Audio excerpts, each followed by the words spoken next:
Hello everybody, welcome back to our YouTube channel. Here I am underneath, I think it's a ram. Yeah, that's what they call it, a ram. This is what we like to call nose candy. Nose candy is a truck I bought, got a good deal on it. And we're just making it into a rowdy fun dyno and track truck. That's it, that's all it's gonna do. We started having some fun with it. We got with Industrial, we got their new XP 500. We got their, I think it's 250 over injectors. Then we got with Smetting, second gen swap. First we did a 67 with the injectors that came with the truck, which were a set of Industrial 45 overs. Ran that while we waited on the XP 500. Had a blast, pushed a lot of coolant. Yep, it happens to these too. Anyways, pushed a lot of coolant, pulled that head off, and we put a PowerStar Products HD valve springs O-ringed head in. Got to fix that problem. ARP 625s, injectors, CP3 came in at the same time. Awesome. We were also told the transmission was built, 68. Who knows how much it could be built? So we went ahead and trusted that it was built, and we ordered the WP Developments 68 manual valve body kit. I'm gonna tell you, that ride, until the transmission said no more, was a rowdy good time. 100 mile an hour burnouts, locked third gear, fourth gear shift, boom, blew the tires off, and then blew the transmission up. Overdrive said no more. I don't like that. Went straight to 5,000 RPMs, made some rowdy noises in the engine, but it survived. Good old Cummins, you know. Anyways, it was a good time. We did that out in Atlantic City when we were out there. This setup should be good for 1,200 horsepower, fuel only. It made right at 900. We're thinking that it was watching wheel speed versus RPMs and whatnot on our data log. Pretty confident we were slipping through the converter on the dyno, and I finished it off on the street. You'll have that sometimes. Anyways, here we are underneath that truck after we've just honestly just been busy, just waiting. My builds always get put on the back burner. That's how it works when you're the shop owner. Shop owners out there watching this will understand and respect that. Underneath the truck, we've got the old transmission that we don't know who it was built by. We don't know where it came from. We just know it was installed, and it had a D&J valve body in it when we pulled that valve body out and put the WP Developments valve body in. WP Developments valve body is phenomenal. It's great. He's a busy guy. So make sure you ask all the questions you need ahead of time. That being said, the valve body is phenomenal. And if you want to have fun with a 68, say you're even 600 horsepower, that thing would have been just fine. Ah, damn air compressor. Literally never fails. We're gonna hold on a second here. I don't know how come I do this every time. I trust that the damn air compressor is not gonna be retarded. Boy, that's a little rusty. Anyways, we're back after the compressor ran for an hour. Piece of junk. Damn thing. Anyways, this is Clayton, if you guys didn't know that guy. He's that weird guy. Yeah, this idiot. This idiot. Anyways, yeah, 100 mile an hour burnouts, blew the transmission up. Didn't like that. Didn't like that too much. So we got it, of course we put it on the trailer and brought it home. Reached out to Randy's. Those dudes are badass. We had a transmission in like 4 days. Don't be mad at me. Immediately. That worked out pretty good. 48 RE showed up, ready to go. It's the biggest, baddest filter gate they have, 48 they have. We reached out to Fire Punk. They hooked us up with a swap kit for this bad boy. As you can see, it's already partially together. Do you have your phone on you? I do. For a flashlight? So let's show these folks what we got in here. So we've already taken it a whole bunch of the way apart, okay? I didn't show you that. If you don't know how to pull a transmission, don't try to do this job. Yeah. Anyways, you do have to swap out the rear cover. And here's the flex plate, flywheel, whatever you want to call it, depending on who you talk to. While you're back here, great time to install that fleece coolant bypass. That's the best time to do it, is right here. From here, it's pretty straightforward when it comes to installation. You will be putting on a new transmission mount, new dipstick. Over there in some boxes over there, we got some more stuff for this. Here's the Randy's torque converter, and we'll show you guys some step-by-step stuff. One thing that does have to happen, and I'm gonna come out here, as this has to come apart because this has to be swapped out for this right here. That bad boy. Oh, that adapter right there for the transfer case. That has to go into your factory on some trucks. Now, I don't know the exact ins and outs. I've not done this on thousands of trucks, but what I can tell you is on ours, we have to put that there. So we're gonna get that done here shortly. This is the valve body that came out. That smells like gear oil, just so you know. Well, it's engine oil. What are you talking about? It's engine oil. Yeah, it smells pretty bad. So we're gonna take this apart, clean it, and find somewhere else to use that. Damn air compressor! You can tell that the flex plate torque converter got really hot. Look at that. Woo! You'll have that on those big jobs, right, Clayton? Oh yeah. Look at Probably him in did that there. on the dyno. I think that's when we did that. I think we did that on the dyno. That's why we didn't make the 1200 we were hoping for. So, anyways, we're hoping to get rowdy. Yes. That's the game plan. Oh, it will. We're hoping to do some pretty nasty burnouts in this truck. Oh, Cook these tires. it will tomorrow.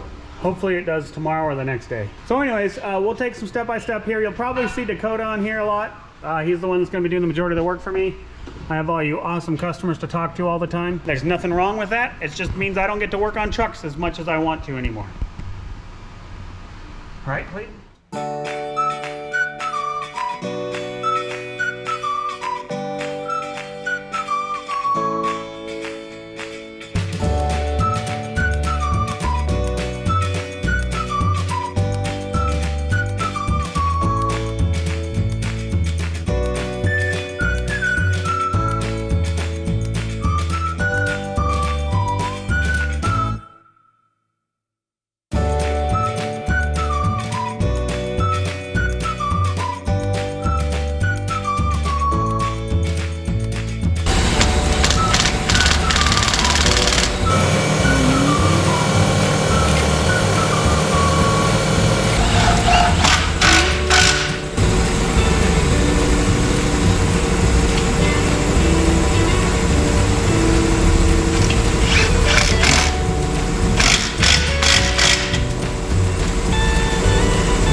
Yep. Does it mount better?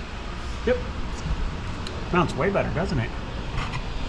Yeah, the dipstick's installed. It's mounted way better than the factory one. It's right up there. I don't know if you guys can see that very well. Torque converter's bolted up. Dakota's prettying this thing up so it looks good. Now, the next step in this process is going to be rebuilding that transfer case. This piece has to go inside this transmission. So Dakota's gonna take all these Torx bits all the way out, all the way around here, guys. And he's gonna take it apart, take the transmission apart. We're gonna get new seals if they have them in stock, just to make sure that we can do this. This is right here, is just a RTV sealant, that's it. This is a gear transfer case, so this shouldn't be, there's no chains or anything like that, so it shouldn't be too terrible to do. So next step is that Dakota. Dakota's gonna kind of chime in, make a few 30-second videos, like a step-by-step process as he figures it out, which that's kind of how we do things around here. We just figure shit out. Best way to put it. If there's something we haven't done, we just dive in and do it. Yep. So hopefully this helps you guys in the future if you're ever looking this up.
This is chain driven. We gotta take all these snap rings out. We gotta pull all of this out just to get that guy in. So we've got some snap ring pliers here. We're gonna try and get this snap ring off.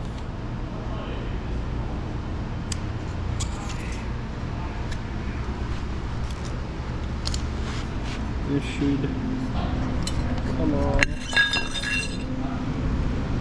just like that.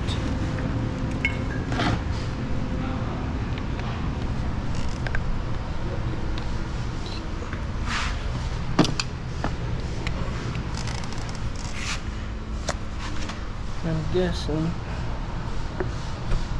this will come off as well. Both this and that I've got to slide off. I'm assuming at the same time. Yeah, I know. Jonathan, you're probably gonna do something fun with this. Cut it out, do whatever you gotta do. But here we are with the magic of time. It seems like it didn't happen, but it's been like 3 months since we started that video. 2 months, something like that. Nose candy's come a long, long way. We're getting ready to head to LTN right now. And we got nose candy back on the truck, ready to go.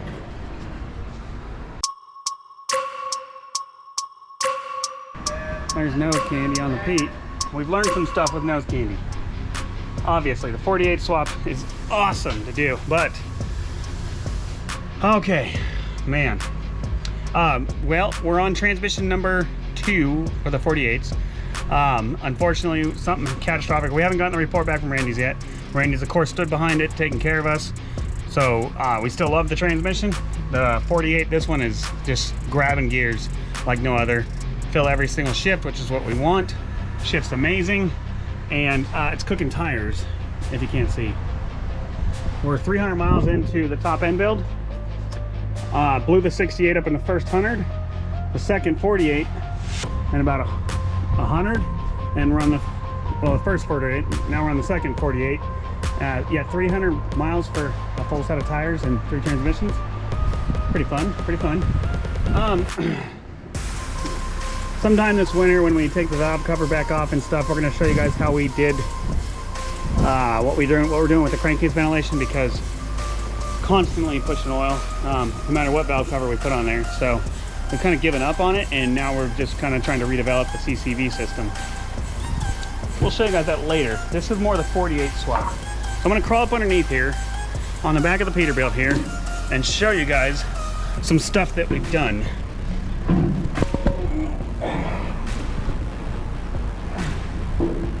Alrighty. So in the last video you saw us doing some stuff with the transfer case. Well, I don't know if John's gonna put that in there or not. He can. That's how to disassemble one. In the 10 to 12s you need to do that. In the 13 to 18s you don't need to do that. You need to take the output shaft. Well, you need to take the input shaft on the transfer case, and you would cut it 3/4 of an inch off the input shaft on the transfer case side. So your stock 13 to 18 transfer case bolts right up to the 48. That's something that's very important for you to know. It's assembled, so I'm not going to take it apart and show you guys that. Not going to happen. And then let's see here. We ran new hoses to the transmission cooler. Okay. We are working on a different transmission cooler from Randy's. But this is really what I wanted to show you guys here. There's only like one B&M shifter that's supposed to be used with a 48 kit. Well, we put our thinking caps on and we developed this bracket right here. This has been a godsend. These will be on the website for sale very, very soon. Powder coated black or Blessed Performance red. Those will be the 2 options. The bracket's going to be, it has been a godsend for getting this thing to actually, and you guys can probably hear the train behind me. I'm outside doing this, trying to finish this video, trying to get you guys some content here for this to show you guys. Then the other thing that we did, so we're using this B&M ratchet shifter. The other thing that we did is we took a bolt, just a random bolt that we found that fit through the linkage right there. We drilled a hole through it that allows that rod, the shifting rod right there, to go through that hole, and then use the 2 nuts to adjust it. That's the correct way that it's supposed to be. We attempted to use every other bracket on the market, that nothing worked. Like literally nothing. It was a dang nightmare. We could never get it into first gear, just driving everywhere in town. You had to go all the way back to park and then slam it all the way down to first gear to force it into first gear, or you had to slam it into park to get it to go into park. It was a pain in the butt until we developed that bracket and then found a better way to connect the linkage to the transmission. This is something that's a learning process for us here. Not something I've ever done. I'm okay with admitting that. And we're having a lot of fun learning it on this truck. And now we have a way to show you guys what we've done to make it work. And that's really what this video is about. When you do the 48 swap, you are supposed to grind off the little bit left over, or the little guide, I guess you'll call it, for the flex plate on the back of the crankshaft adapter on the Cummins, okay? On the 6.7s, you have to grind that off. We didn't know that when we first did this. When that happened, we ended up loosening up a flex plate. That's not common knowledge on there. So we had to take the transmission back out, grind that off, and reinstall the flex plate. We caught it before it hurt the flex plate, thank goodness, or the transmission. Other than that, you know, you have to change the rear housing on the engine, of course. Yeah, Dakota. Third gen housing. It's a third gen housing. Okay, so you put a third gen housing on the rear. We have to grind off on the back of the crankshaft for the flex plate. The nipple on the back of the crank. Yep, and then you have to cut 3/4 of an inch off the transfer case. So that whole transfer case build you did was for a 10 to 12. Yep. For our 13 to 18, all we have to do, Dakota's the one who did it, is cut 3/4 of an inch off the back of the the front. The male part of the transfer case. Yep, on the front part where it goes onto the transmission. That's the best way to explain it. Other than that, since then, and since we have our bracket, and then Dakota found a better way to hook the linkage up, which we'll be showing you guys. We'll offer a kit for that. We're going to sell the bracket, and we're going to sell the adapter linkage so you can run any B&M shifter. Yep. But now we can actually get all the way to first gear and park without having to slam gears like we're driving a manual transmission, even though we are driving a manual transmission.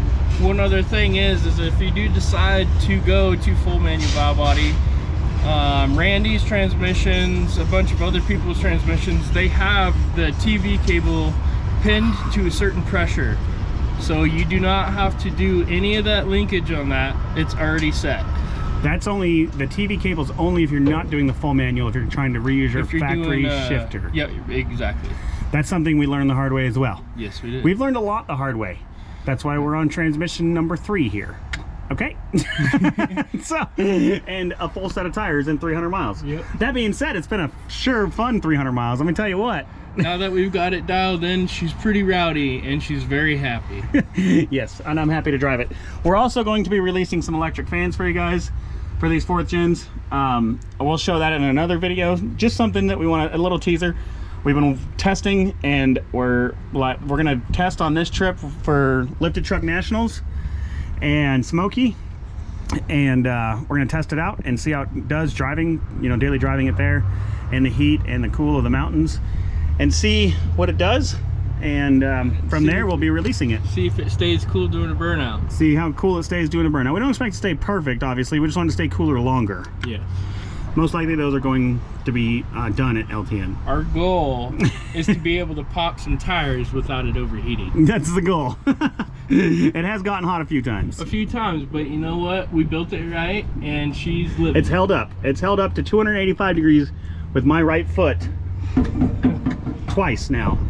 When I've left the burnout pit, it's at 285 degrees. So, and it hasn't hurt anything. Clean one owner. Clean one owner truck. We really were gonna do this on the 4-post, but man, we've been busy and just forgetful. Ain't gonna lie to nobody. Yeah, so that's kind of what we got for nose candy at the moment. 48's awesome. It's fun. It's came with a lot of learning curves, and we've spent a lot of time learning that. So if you have any questions about it, don't hesitate to give us a call. We'll be releasing some products to help with the 48 swaps, because we couldn't find anything like that bracket online. That was pretty much impossible to find, so we fabricated it right in there and then put it on that truck, and now it works phenomenal. So anyways, thanks for all the support. Be sure to click like, subscribe, follow, all that good stuff. Go check out all of our social medias. You know what they all are.